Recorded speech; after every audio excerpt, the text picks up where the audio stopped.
more than anything else, we also are just so glad that you're able to be here, because the Most Awards are something that I believe are so important, and not just necessarily for the media industry itself, because one of the biggest things about it is making sure that in the media industry, there are so many that are encouraged and that we keep going in terms of just encouraging excellence.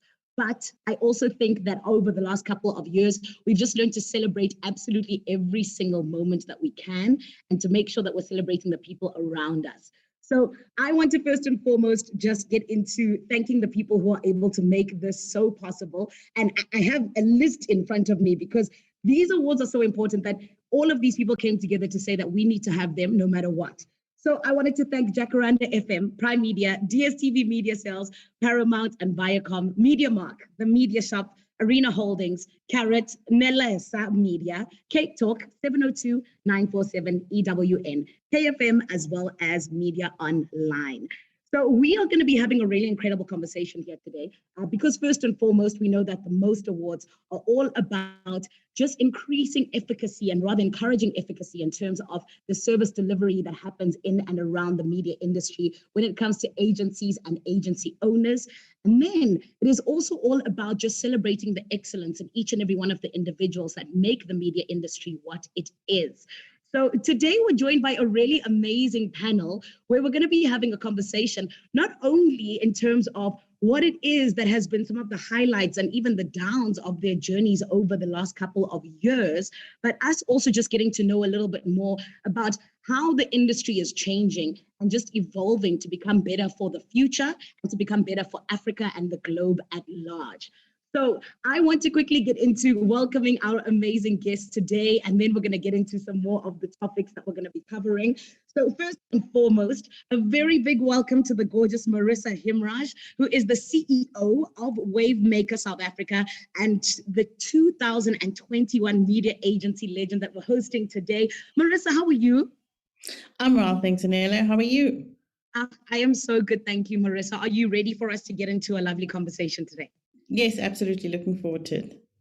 So am I. Somebody else who is part of being a legend today is somebody that actually is no stranger to these lovely conversations, because he's always just a well of knowledge. I'm talking about CEO of MediaMark and a 2021 media owner legend. It is Wayne Bischoff. Wayne, how do you do today? I'm brilliant, thank you. That's good. I see there in the background, conversations that matter. That's exactly what we're having. All about you came ready today. Love that. We also welcome, though, because today's conversation, it is not just about the legends, the people that have been in the game for a very long time, but also about the rising stars, the people who are making their mark and making sure that everybody knows exactly who they are in the media industry. Jamie Nogab is the VP of Strategy at PhD, the 2021 media agency Rising Star. Jamie, how do you do? I'm great. Thanks, Anele. Thanks for having us. Of course. Thank you for being here. And then last but definitely not least, yet another media agency Rising Star for 2021, the Senior Account Manager at DSTV Media Sales. It is Skhumbuzo Mokoena. Skhumbuzo, how are you? Hi, Zanele. I'm well, thanks. Yourself? I am so good, thank you. I'm glad that we're all feeling good, that we're all great. Skhumbuzo is a little bit greater than I am because he's a Liverpool fan. I am a Chelsea fan. Things not going so great on my side, but it's okay.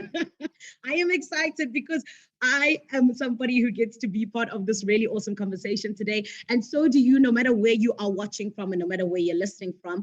Please, any questions that you may have for this awesome panel that is with us today, you can come through in the chat box and we will get to those questions a little bit later on in the conversation. So I want to kick things off just coming to you, Marissa, because I feel like, as I said earlier on, that, there's certain individuals who have really made their mark in this industry and have just genuinely worked towards such big goals over the last couple of years and for some even decades. And Marissa, you're somebody who has genuinely done that to the highest degree. And that is why I want to ask you today, and this is why I want to start off on a high. What would you say has been one of the highlights of your career, particularly us looking back with us starting off and kicking off the Most Awards for 2022? I think for me, the highlight was being appointed Chief Strategy Officer at Wavemaker. I know most people think, well, not CEO. It was the stepping stone to becoming CEO. It was something that changed fundamentally how I thought about media, how I thought Yeah. about strategy, the difference that media could make for businesses. So for me, just a personal highlight, still my favorite job in the world. I say this to everybody. And just, yeah, like a phenomenal sort of opportunity to do Yeah. things differently. So yeah, that for me was definitely a highlight. And I love that you, from the get go already, you're just mentioning something so important, because I think that at the end of the day, those stepping stones are so important to get us to where we need to be. One thing, of course, that comes with those stepping stones, though, are very big lessons as well. So, Wayne, I want to bring this to you, just in terms of learning from your certain experiences, I would say, but also from your environment. What values would you say that you've appreciated most over the last couple of years in terms of a team environment to sort of get you to where you're going and get your team to where they need to be?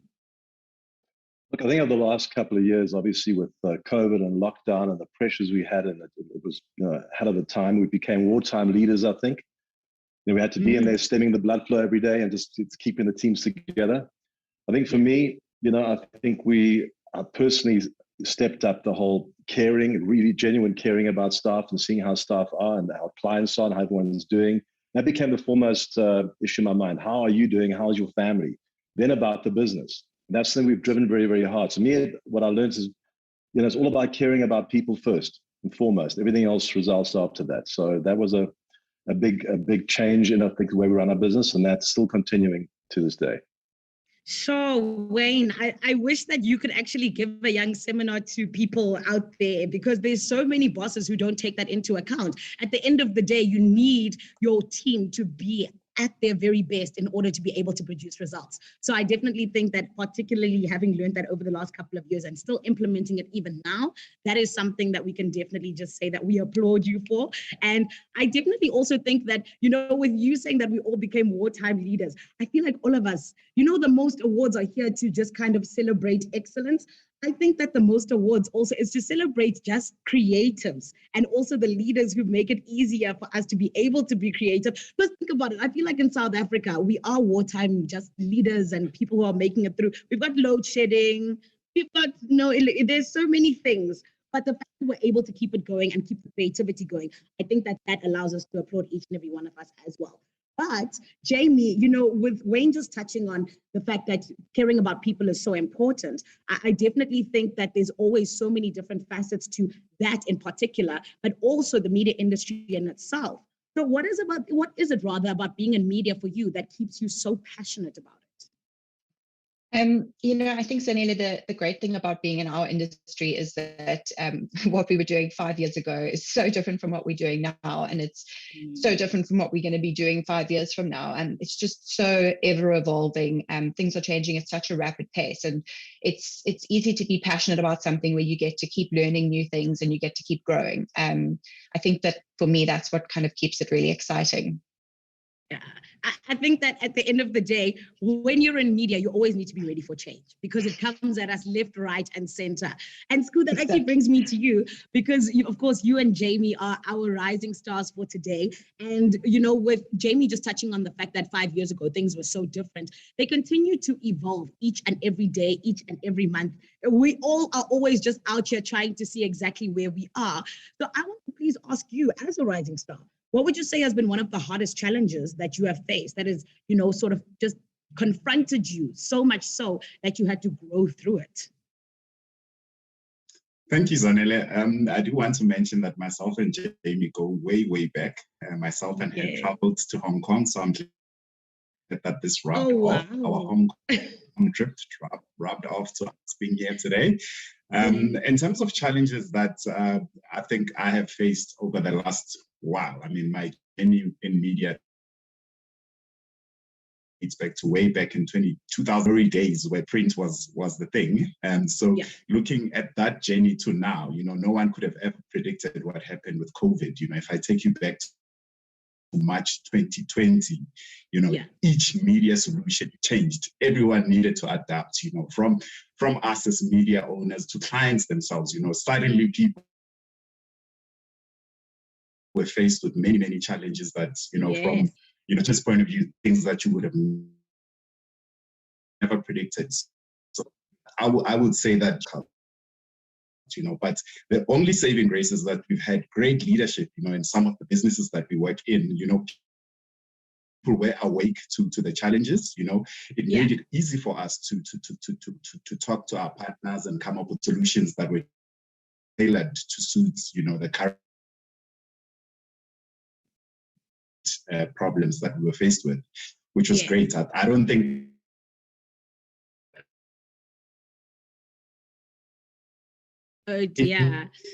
we do seem to be having a few technical difficulties with Sku.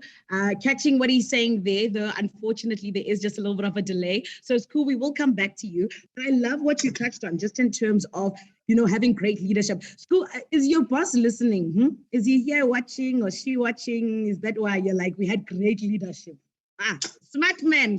I haven't spoken to her. But speaking of leadership, Wayne, of course, like I mentioned earlier on, one of the biggest reasons that you and Marissa are here is because of the leadership positions that you both hold.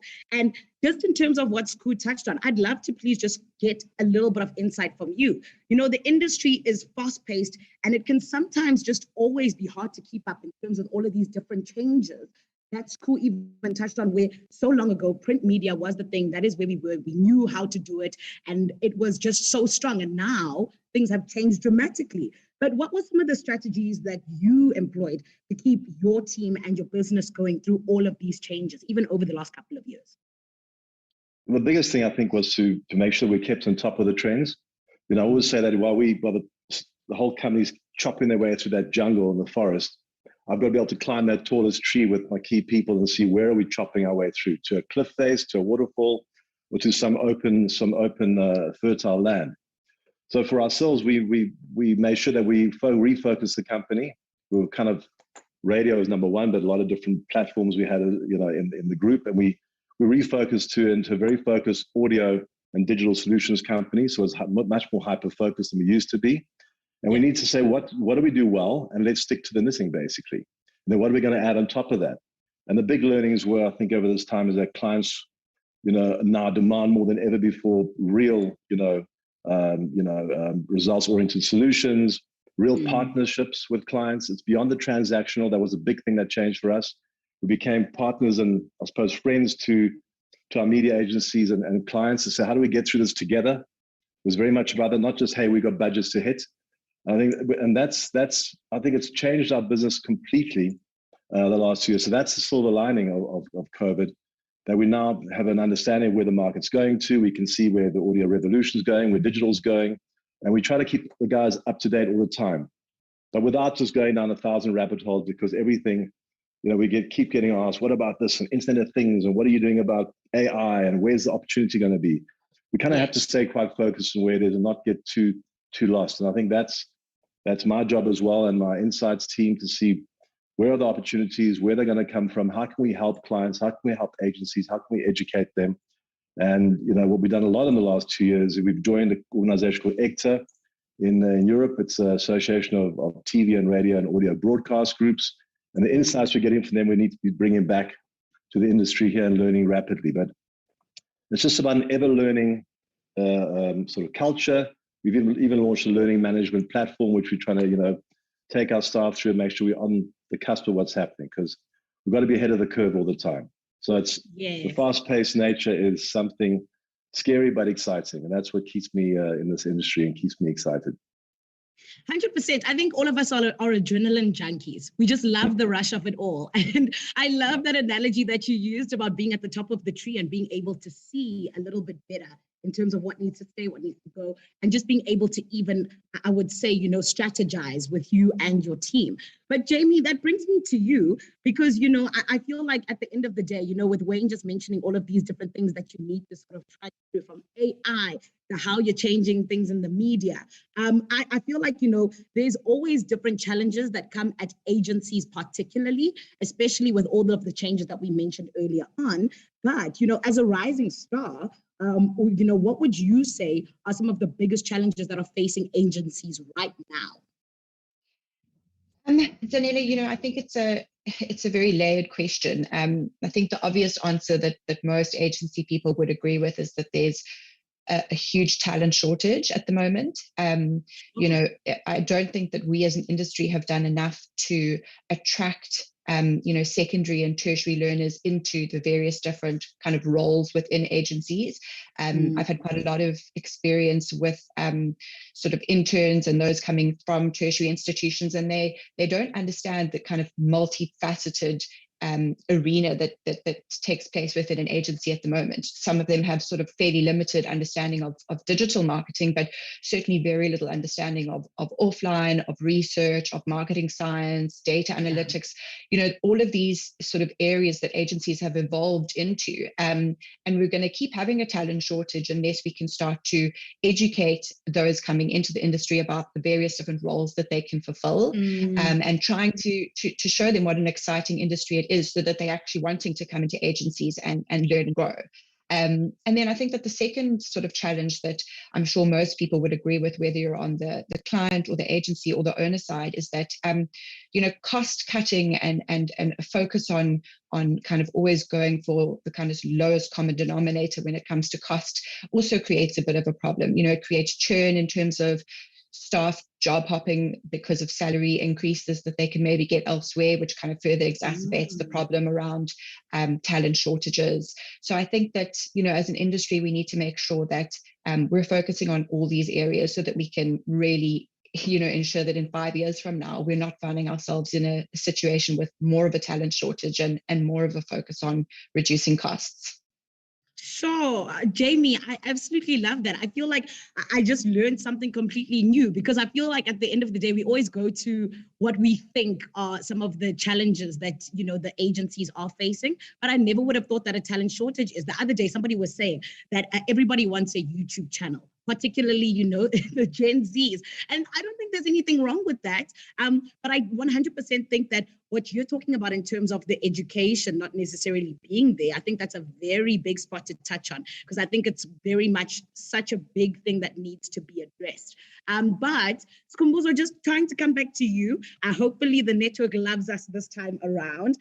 Just in terms of being in an agency, you of course always need to be working with people, and you always need to be able to manage client relationships and even just the relationships within the different teams. So I want to ask you, when working with people, how would you describe your preferred relationship with them, and why are those key attributes that you see?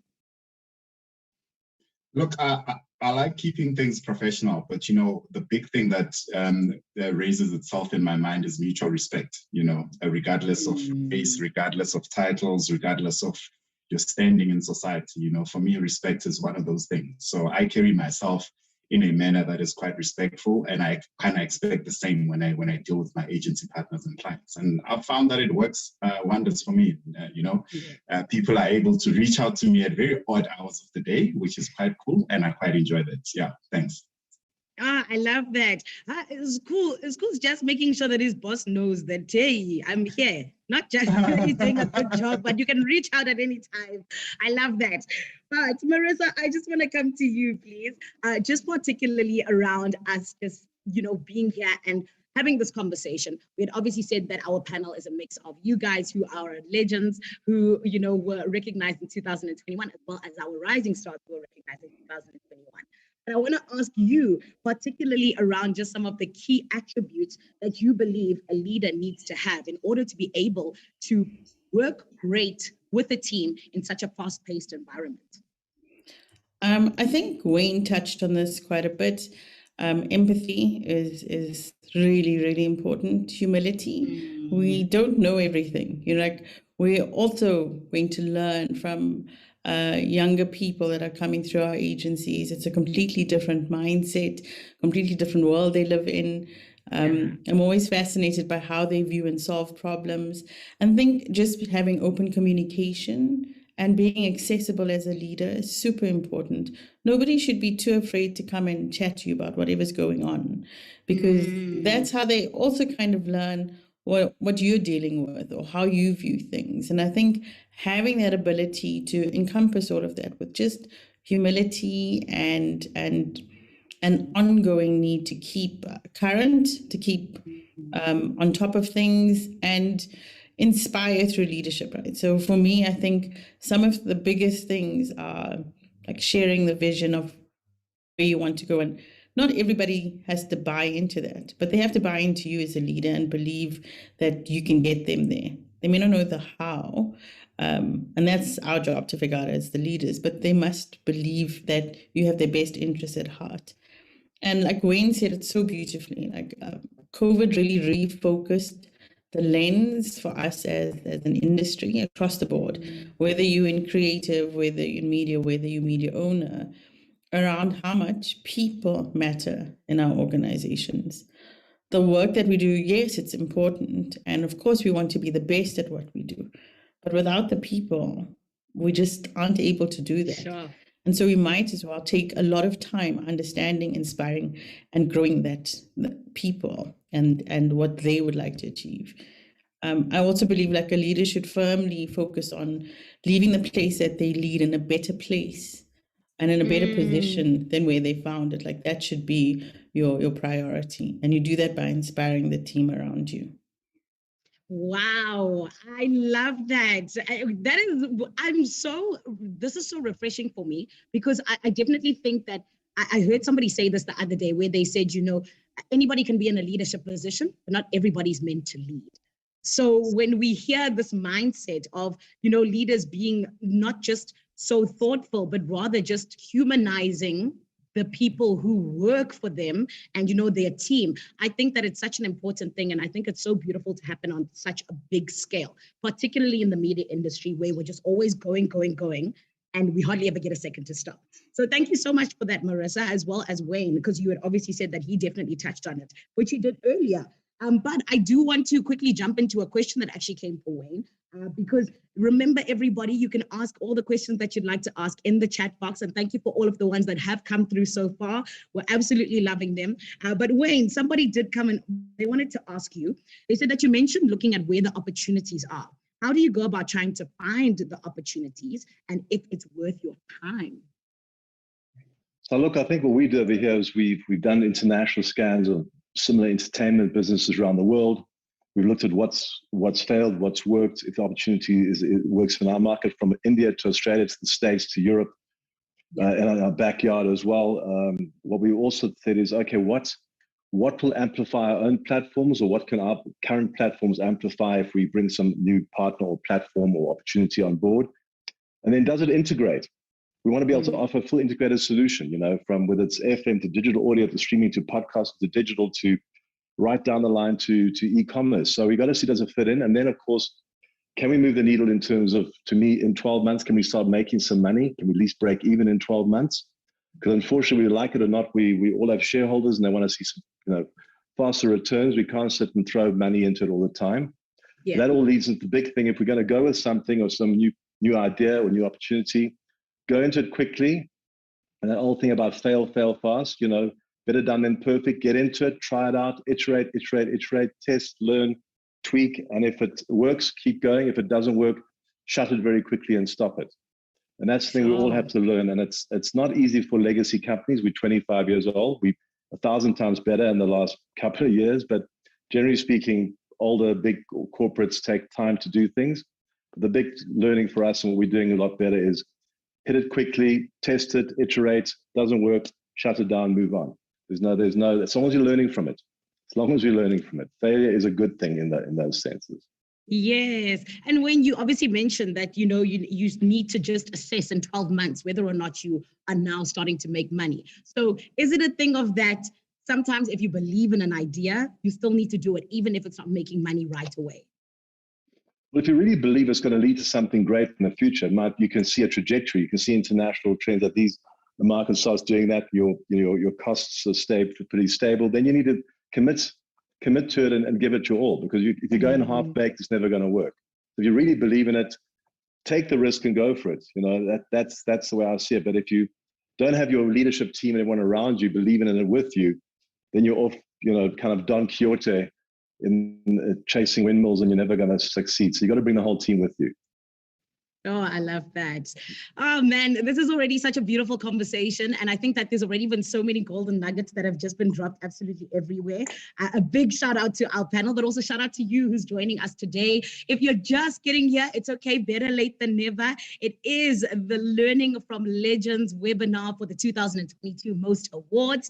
My name is Zanele, and I am so glad that you're with us today. Of course, on our panel, it is Marissa Wayne Bishop, Jamie Nogab, and Skumbuzo Mukwena. Please remember, as I said earlier, that you can ask questions in the text box and we will get to them as you just saw we did. But I also wanted to please remind you that voting is open. So don't forget to vote and stand a chance to win yourself 6,000 rand, 6,000 randelas. And all you have to do is click on the little cute little sheep below the speaker pictures to vote. Or you can visit www.quicklink.co.za/vote most. It is that easy. Also, just to catch you up if you are just joining us, today's conversation is all about us just getting into the efficacy of being able to increase that in terms of the media industry and making sure that we are 100% having the best service delivery that we possibly can as the media industry and as agency and agency owners. We're also going to be getting into how exactly it is that we as South Africans who own agencies in the Republic of South Africa can better tailor what we are producing and what we are making on a global stage. And even when taking directions from global brands, how we can possibly make it better for the South African experience. So Jamie, I want to come to you, please. And I just want to, get us a little bit nostalgic into last year, because you were all winners, of course, and just made a very big impression on absolutely everyone in the media industry. And I want to quote this very quickly. Last year, it was one of the judges that spoke about how they've watched you grow and seen what you've achieved. And you were even described as being an inspiration to all women of our industry as you display a positive work and personal life balance happily and healthily. Now, it is such a difficult thing to be able to juggle everything in this day and time, because I think there just came more and more things to juggle. Back then, it was just, your career and family. But now there's career, family, there's the social media and everything else in between. If you had one piece of advice to someone just starting out, what would it be? Well, firstly, thanks to whoever said that. The check is in the post. I just, I think that sometimes I think especially having kids for me was a big game changer in terms of really understanding the importance of that work-life balance and kind of putting things into perspective in terms of, just having a few more balls up in the air and focusing on which balls are most important. If I had to give advice to somebody just starting out, it would probably be a little bit sort of the opposite of what you would think I was going to say, more towards the fact that, when you are young and you are just starting out, the world is really your oyster. And there's just so much access to information nowadays, way more so than when anybody on the panel was initially studying. There's so much online learning. There's just, people can really explore every potential avenue and just kind of remain curious. And I would actually say if you're starting out now, rather focus on trying to explore as much as you can and really try and see where your passion lies. Don't just kind of color within the lines. Don't just pick a lane and stick to it. It's not like that anymore. Rather invest as much time and effort as you can in trying to see all the options on the horizon, and then invest your energy where you think it's something that's going to pay off in the long term, where you're going to see success and where you're also going to feel happy and passionate, like I think everybody on the panel does. Yes, and I like that so much, because a lot of people like to be rather make things stringent and just choose one thing and stick with it. But I think at the end of the day, there's so much more success on the other side when you take time to kind of be like, is this working? Does it work? Does it not? The same way that Wayne touched on in sort of the media industry life. But I think it works with life in general as well. And you getting into such a fast-paced industry. I love that, Jamie. Thank you so much.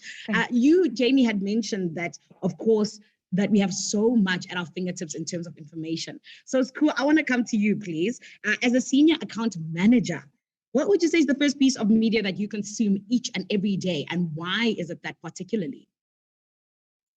I'm gonna give my age away here. So it's News 24. Okay. Purely because I like keeping myself abreast as to what's happening in the day, in the country, in the world. And also I want to prepare and wear the right outfit for the day, seeing that it's winter now. So I do that. And then I also hop onto a bit of Twitter as well in the morning. Big Liverpool fan, want to see what's the latest news, injuries and all of that. We've got the Champions League around the corner. So yeah, those are the two ones that are prominent. I love that. And also, I think that for many people, it actually might be Twitter. Can we go around our virtual room? Marissa, what would you say is the first thing that you consume in the morning in terms of media? There's going to be no surprise to anybody that knows me. It's Instagram. Oh. I'm just like scrolling through and checking what's on the feed first. And normally get distracted and go down many rabbit holes before I've had my first cup of coffee. Yes, I think it happens to the best of us. Wayne, what's your first media, rather, piece of media that you consume? I'm a bit boring. I go straight to a couple of news sites like The Guardian, and then I'll go to Facebook. First, see whose birthdays is it today? Catch up. Scroll a bit, and then get shouted at to get ready. Son needs to get to school. Oh my goodness. It's Wayne being shouted at, not the son that needs to get to school. I love that. But JB, what about you? What would you say the first piece of media you consume is, brother? On a good day, I try start off with the Calm app. I'm kind of mildly obsessed with it, but that's on an average day, it's usually Instagram or Facebook. I love that. I think we can all take a little page out of your book, though, because, you know, there's so many things that are always happening on social media to start off just like calming off your day. I think that's such a good one to have. But I want us to jump back into some of these questions that are coming through, and then we're going to get into a little bit more about the most awards particularly. But Marissa, I want to please come to you because we are, of course, looking at a global stage here for our very first webinar for the most awards. So somebody came through and they said, how does strategic direction from global clients affect business in Africa? So I want to say at Wavemaker, we've got quite a few global clients. And one of the key things is, you know, localizing strategic thinking and sometimes having to fight really hard with your global counterparts about what's going to work in your market. And one of the things I always say to my teams is, we know the market best. Like we know where we live. We know the region. We need to not be afraid to put our opinions across and say whether we believe something is going to work or not. Sometimes not an easy conversation to have. But I think South Africans in particular sometimes have a chip on our shoulder about like stuff from global being better. And I'd like to challenge that narrative and kind of go, well, actually, no. If we understand exactly how consumers behave, we understand all of the nuance of being in our markets, as do our counterparts across the rest of Africa. Why are we leaning on not using that knowledge? How do we take that information and make it relevant? So relevancy is something we strive for in bringing those strategies into the market, and then taking learnings from other markets that are similar to ours, where campaigns might have launched and done particularly well. We look at like, why did they work? What was different about it compared to like the global narrative? And of course, localizing content. And I think a lot of people will speak about how, you know, global brands sometimes have a view that if they shoot one lot of content, they can deploy it across multiple markets. And we've had instances where we have pushed back to the central team and had the client reshoot for whether it's our market, whether it's Nigeria, the rest of Africa, because it's not going to work. And if we're held accountable for the performance of this media, we want to kind of inform that entire value chain so that it works, so that the media performance works. And it's all about having those courageous conversations back to the center, back to your global team, which is actually, we do know our market better. So let us tell you what we believe will work. Not, I'm going to say the hit rate's about 70-30. 70% of the time we get it right. 30%, there will be a dictate, and that is what goes into the market. But we actually look at each battle, one at a time and make it work, and then use it as a case study to say, look, this is where we applied local market knowledge. Look at the results. And that changes people's minds. 100%. And thank you for fighting for us, because even as consumers, sometimes we look at the media that we're consuming and we're like, but this wasn't for us, man. This wasn't for South Africa. Like you didn't actually do your research. So thank you for fighting for us, because it is something that we pick up as consumers. And I love that. I love that, like you said, that it's a 70% hit rate. Hopefully it even gets higher and higher, where they see that you need to just trust the people now. 100%. And I think it's a responsible thing for us to do as custodians on both sides, both of consumer and of the brands that we. The right job to do is to make it relevant for the market. If we're not doing that, we're doing something wrong. So, yeah, willing to take up the battle any day. I love that. Not all superheroes wear capes, and that is exactly what you are, guys. So thank you to you. We appreciate it. But of course, Marissa just touched on a little bit of, a challenge that we as media agencies face in South Africa, right? And, that's just one of them. So it's cool. I want to come to you, please. And I want to ask you, what do you think are some of the biggest obstacles that the media industry in South Africa as a whole is facing? Look, I mean, there's a couple of things that have happened in the past couple of years around competition. Suddenly, us as a broadcaster, then we're seeing competition emerging from players that traditionally wouldn't be, playing in our space. I speak about the likes of your Celsius, your MTNs, now they're starting to acquire content. And that's kind of creating a sense of uneasiness within the industry. So, but what we're doing from our end is obviously we're trying to find the best way to collaborate with all these new players that are coming into the market. Because at the end of the day, as much as you look at the next person and you see them as a threat, if there's a way of you creating and forming those partnerships that can be lasting and mutually beneficial, that's a good thing to do, for any business. So that's what I've actually seen, especially in the streaming environment and the likes of Disney Plus that are coming into this market. So it's really, really exciting for us. Yeah. Sure, it's cool. That's a very big one to touch on in terms of collaboration, because I didn't even know that was necessarily one of the bigger options that you can have when you have that sort of challenge that you're faced with. So I like that, because collaboration is always key. It makes for a bigger win for everybody. So I'm very, very keen to see what are the collaborations that will be coming out of 2022. But I just want to bring it back to the Most Awards, which is, of course, is the reason that we are here, celebrating excellence within the media industry, particularly for agencies and the media agencies, or media agency owners, rather. And Wayne, I just want to bring it to you, please. And I want you to feel yourself a little bit, because last year, one of the judges said, and I quote, don't want to misquote at all, his relationships are wide and well-rounded, with a personal disposition of someone that is always approachable with a partnership mentality.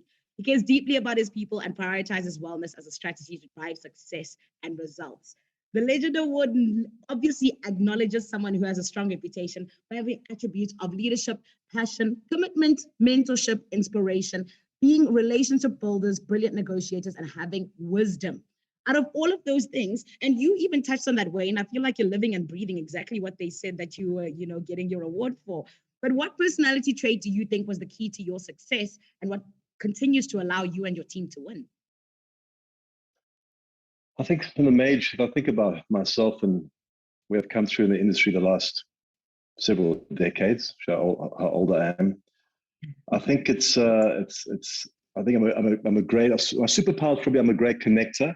I like connecting people to each other and helping people, get ahead by connecting different personalities, different people, bring them together for better solutions. But the biggest thing is EQ. I seem to have bucket loads of EQ, I was told, and thanks, Mom, for that. But really, I think you got to genuinely care about people. I think that's my biggest thing. You have to genuinely care. And if I think about the companies where I've had conflict in the past, in my last few decades that I've left, or it's because they didn't treat people well or staff well, and I've fought them on that. And it's and some of the people will know me in my history where that probably was. But it's all about treating people and valuing people, right, and making every single individual feel important.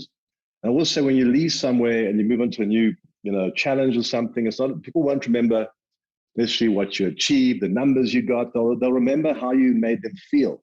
And that's always the thing I think about. How did I make people feel in 30 years' time? Will they remember how I made them feel? Did they feel good about themselves? Did they feel inspired? Did they feel Did they feel like they can do more? Did they feel challenged? So that is the most important thing that I need to always remember. It's how are people feeling? How am I making them feel? And if they're feeling great and empowered, they're going to do amazing things out there. And that all leads back into what Jamie was saying about, and Marissa, about getting the youngsters in the industry, empowering them, learning from them. We don't know everything. And wearing my master hat as well, that's a big drive. We're having a strat session to see how we're going to bring the youth into the industry and make them want to be part of the media industry.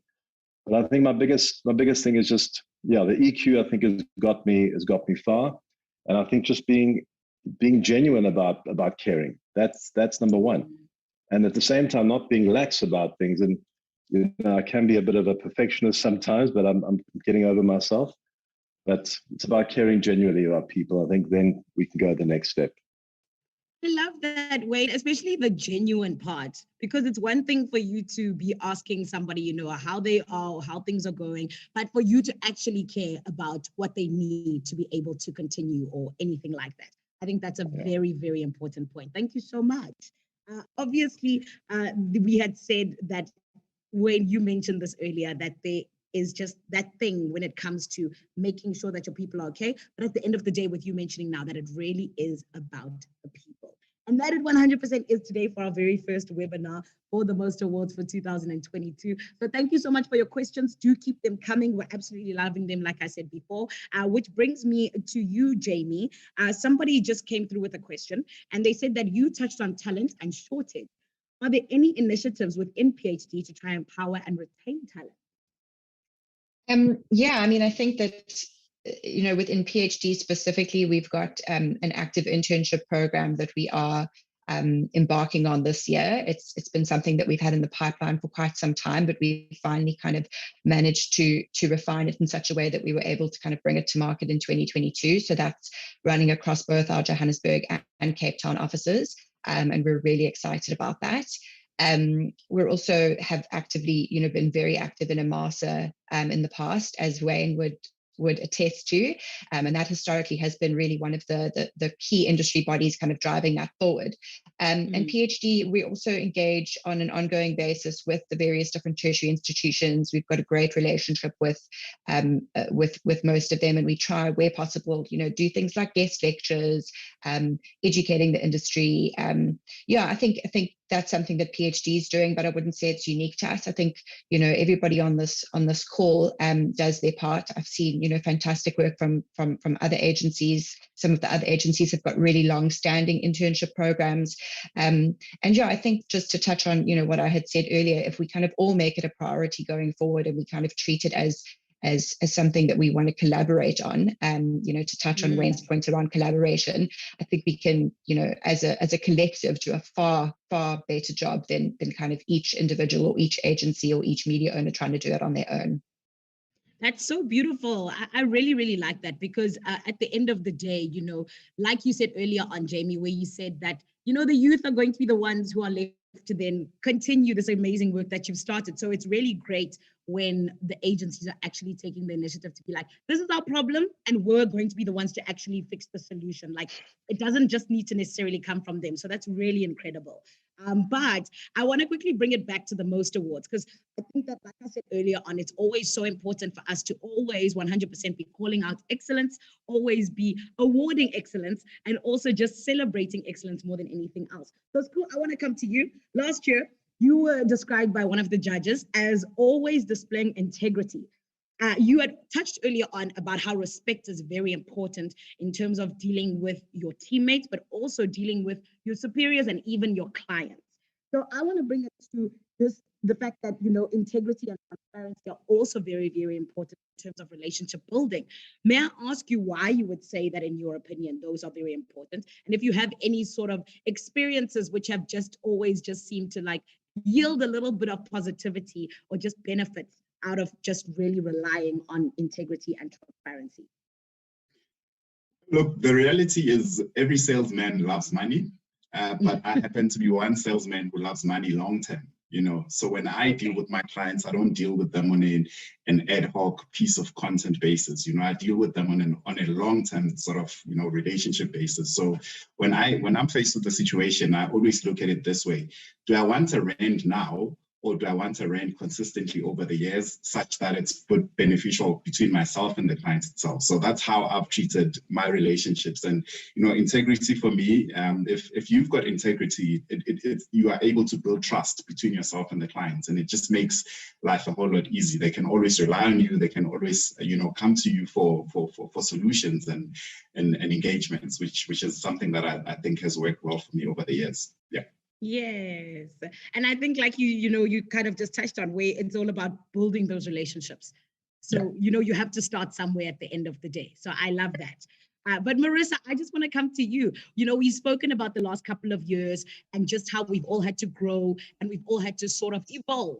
But I want to ask you, in terms of us looking to the future, particularly having gone through the last couple of years, where do you see the next great opportunity coming from in the media industry?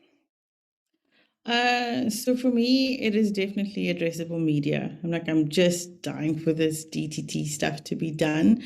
I am interested to see how we're going to explain measurement to clients when it does happen. And I think all of us in media are like, great. But the fact that we can do things a little bit differently, that channels become more sort of focused around the end user consumer, and consumers start to see ads they want to see versus what we currently do, especially on things like TV, possibly radio, like moving it from the digital space into every other channel, for me is huge leaps and bounds. I don't know what that's going to look like. I know that we will help define it. I know that we will help unpack it and make it a possibility. And I do feel for my creative counterparts, because they're going to have to be working on, well, how do I serve an ad to Zanele that is specific to her versus how do I serve an ad to Marissa that is specific to her? And that requires quite a leap forward. But I think with technology and the kind of solutions that are in place, it is very possible. And I'm also like all for immersive experiences where we blend online and offline, or half of a metaverse experience. I want to see what that does from a media point of view. So I think it's really exciting, the future we're headed into. Of course, I mean, with all of the safety that we'll need and all of the guardrails that we'll need to make sure that, the brands we represent are experienced properly. But I mean, what a time to be alive and to be part of this journey where things change as rapidly. I think it's going to be quick. And I think all of us everybody that's in this arena is like, right, let's do this. Let's go. Yeah, I love that. Yes. Wherever Mark Zuckerberg is, he's smiling from ear to ear because he heard metaverse and he's like, yes, they're all catching on. I love that. But Wayne, I want to come to you. And, obviously when we were looking at the future with Marissa, but I want to take it back a little bit. Because you had mentioned, of course, that your company's been around for 20 plus years. And I want to know, because, the best way to sometimes learn is from hearing from other experiences. So is there a part of your business that you wish you had spent more time almost learning about earlier on in your career? A part of my business or business in general? Just business in general, I think. Yeah. I think the biggest thing I would have, if I look back and I would give advice to my younger self, probably my younger self in my 20s, even 30s, was to really get my head around understanding finance, income statements, budgets, margins, cost of sale, all that stuff. Because without that, you can't really forecast properly, you can't make plans, you can't interpret the data and pivot quickly. I think in my younger days, you kind of say, well, we have a finance head or a CFO, they handle that stuff. I think the last sort of probably 15 years or so, I've really got my head around it. It helps to have brilliant finance people around you and CFOs. That would be the biggest advice. Understand finance, understand, your balance sheets, understand your margins, because we're running a business, and look at don't just look at the revenues coming, look at what the cost of bringing those revenues in is all about. And we made some decisions a couple of years ago around, maybe exiting certain businesses that looked good on paper, but when you did a deep dive, weren't actually making money, were losing money. So that's the kind of thing. Just get your head around finance as a basis. That would be my advice for a younger me, and plus managing my own budgets when I was young, not just blowing everything that I earned in my 20s. although I enjoyed blowing it. You only live once, Wayne. You only live once, but at the same time, get those finances right. But Wayne, I want to kind of give you a little bit of a double whammy, please. And I want to ask you, what is the most offbeat or bizarre advice that you followed? So you gave us some very onbeat advice. Everybody needs to know. But some advice that was a little bit wacky, where you were kind of just like, actually, it's a little bit crazy, but it's a little bit genius as well. Do you want me to give you a second to think about it while we just jump over to? Maybe it's not that wacky, but I think in my younger days, I didn't see it this way. You know, I think it's around competitors. You know, competitors, they kind of almost the enemy. We obsess about our competitors and what are they up to. But I think the advice sort of I was given years and years ago was basically make sure that your competitors are your friends and your colleagues. Get close to them because, we learn and build networks around that and learn together. So the big thing for me is we speak about this thing called co-opetition about 10, 15 years ago, actually at this company back then, it was called Radmark. It's about collaborating with your competition, not collusion. So don't anyone worry about that. No, none of that. But helping to understand what's happening in the marketplace and being better and learning from each other, learning from each other's failures. So to me, it's view the competition as your friends and your colleagues. And I think they're not your enemies. We're all in this together. We're all trying to get through this together and learn from each other and be better as an industry. So put those egos aside. I love that, especially coming from, one of the people who's at the top in terms of this media industry. That is a very beautiful thing. And I think Sku had also just touched on it in terms of collaboration being a very big key, even if it's just in terms of us learning from each other. But Jamie, I want to come to you real quick, please. And, we are going to be ending off very, very soon. So, let's end up on an inspirational note. And I wanted to ask you, as somebody who is one of the rising stars in the media industry that has even been, accoladed as one as such, what inspires you to learn and grow each and every day, even being where you are an entire VP of strategy? That's a great question. I mean, I think that, let's be honest, none of us is feeling inspired to learn every single day. Some days we're just trying to make it through without 37 cups of coffee. But for the most part, I touched on it earlier, the fact that this industry is changing so rapidly. It's just so inspiring to be in a job and in a career where no 2 days are really the same, or no 2 days are going to be the same going forward. Everybody on the panel has touched on some of the exciting things that are coming down the line for us. And just to be, in something that's evolving so rapidly, it does kind of keep you inspired. And to be honest, I mean, you kind of have to keep learning every day, otherwise you really are going to get left behind. So, and I think also it's just inspirational to be surrounded by other passionate people that are all trying to drive the industry forward. And I think that's also one of the things that I've been really fortunate in having in the last 15 years in media is being surrounded by the best and being kind of inspired every day to do great things. I love that. And this is why I'm so glad that we have the panel we have today, because I feel like each and every one of you has something so different to share, just in terms of us almost bettering ourselves, because even when it comes to the awesome peeps who have joined us today, they're really just appreciating all of the advice and just learning from your experiences. So thank you so much to you, amazing panel. Before we close out in a little bit, Sku, I just want to come to you, just from a media sales point of view. I wanted to ask you just, you obviously mentioned collaboration being a very big key. And I want to ask you, just when it comes to that, what do you think are some of the biggest things that we can use in order to be able to allow those relationships to form and also to grow, and even just to be, I would say, a little bit of very appealing to people when you go to them and be like, hey, I want to collaborate with you. What do you think we need to have in order to be able to do that? Look, I think one of the big things that you need to have to get it right is you need to have the patience. There's a lot of moving parts in this media business. I can speak about integration, which I think is one of the biggest challenges that we face from a broadcast point of view. You know, it's not something that happens overnight. So when we do communicate with our clients around this collaboration in integration pieces on pieces of programs and things like that, you just gotta have the patience. You know, you gotta have to live it out, and you have to give yourself time to make it work. You know, so it's not something that is a plug and play, like, you know, pressing a button for an ad to play. So I would say if anyone is going to have a conversation around, you know, integration and those big ideas and you know, getting a car into a telenovela, you just have to have the patience to understand that, you know, there's a back end, there's a scripting situation, there's a production situation, there's a timeline, there's a lead time. So without patience, we could never get it right. You know, that's if I was to share one piece of, you know, gem with you, that's the one that I could pick out for now.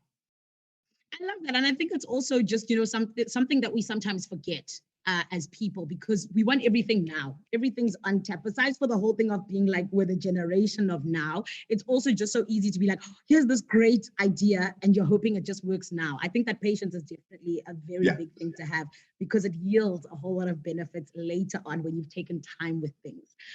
But yeah, speaking of time, it is 5 to 11, so very soon we're going to be wrapping things up. And of course, the reason that we're here is the Most Awards for 2022, learning from legends. Marissa, I want to come to you, one of our legends today, and I just want to bring it back to last year, what one of the judges said about you.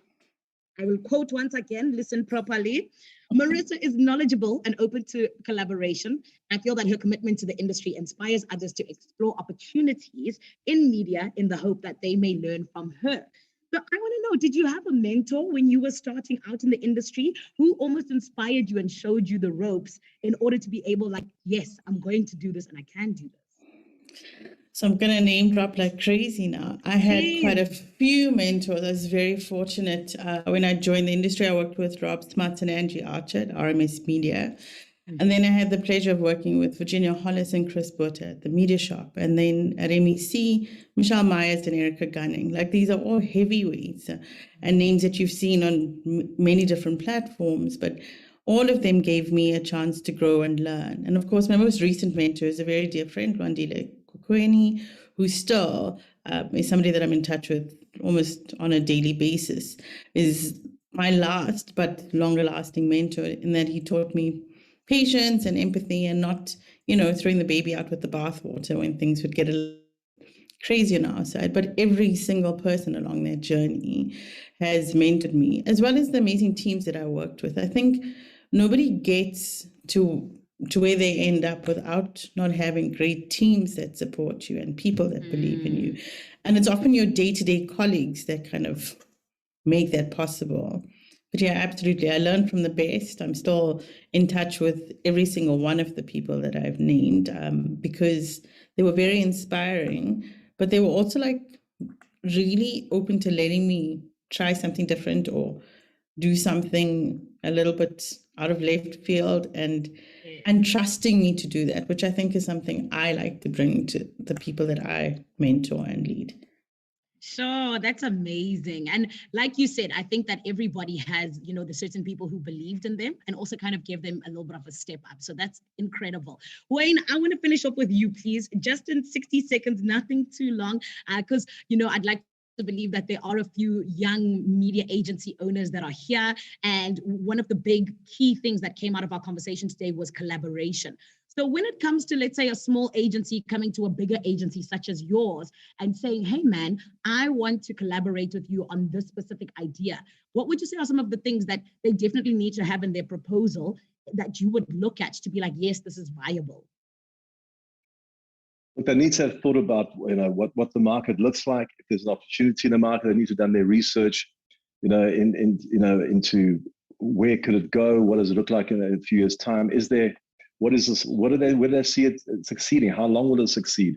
They need to have done their homework, basically. So I've seen some proposals in the past where it's the research was very shallow. There was no real due diligence kind of done on that. So do your homework, know your stuff, know our business to see where that could fit into, where they could collaborate with us on.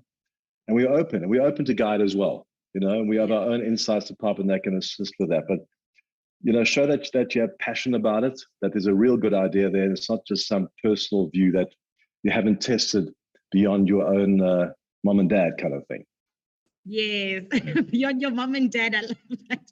I think that's the perfect note to end things off on. Yeah. Oh my goodness, Marissa, Skhumbuzo, Wayne, as well as Jamie. Thank you so much for being such an incredible panel. I think some of the biggest things you've taken out of here are that number one, collaboration is key. Number two, EQ is so important. And I also just think that at the end of the day, it is always about forever evolving and forever trusting you and your team in terms of what the future holds. So thank you so much to you, and shout out to you and your people for just making such a great impact on the media industry.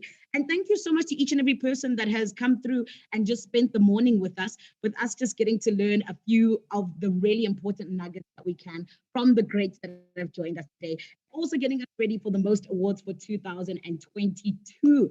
We can already tell that we have away with great panels as well. And of course, the most awards for 2022, which we're all 100% looking forward to. Then I want to please remind you that voting is open. Don't forget, voting is open. Don't forget to vote.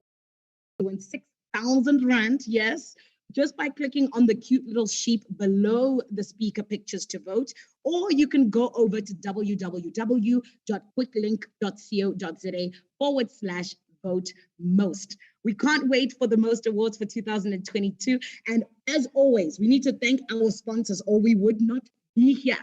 So a very big thank you to Jacaranda FM, Prime Media, DSTV Media Sales, Paramount, Viacom, Media Mark, The Media Shop, Arena Holdings, Carrot, Nalesa Media, Cape Talk, 702 947 EWN, KFM, and Media Online. A very big thank you to you. And Wayne, may I please ask you to actually have the last words, because of course your company is invested in the most awards. And I just wanted to ask why it's so important for you to always be a part of it each and every year. I mean, we have a huge belief in, basically, leveling up the industry and celebrating excellence. I think we've been around 25 years this year. You're going to hear more about that in a couple of months' time. But yeah, we look back, you need that history, that knowledge, that equity, that the learnings over time. And, we would specifically, support the Media Agency Legend Award with Marissa, is that we want to celebrate people that have been around a long time and learned a lot and give them back to the industry.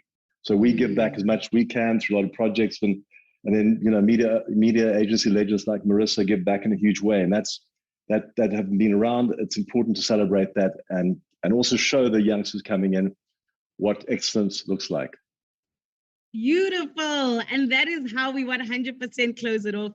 Thank you so much once again, Jamie, Wayne, Marissa, and Skhumbuzo, for being part of our Learning Legends Post Awards webinar. We appreciate you. And to you that is watching, we will see you yet again for another webinar very, very soon. Here's to the Most Awards 2022 from myself, Zanele Botelwa, your MC for today from 5FM as well as SABC1. Thank you and goodbye.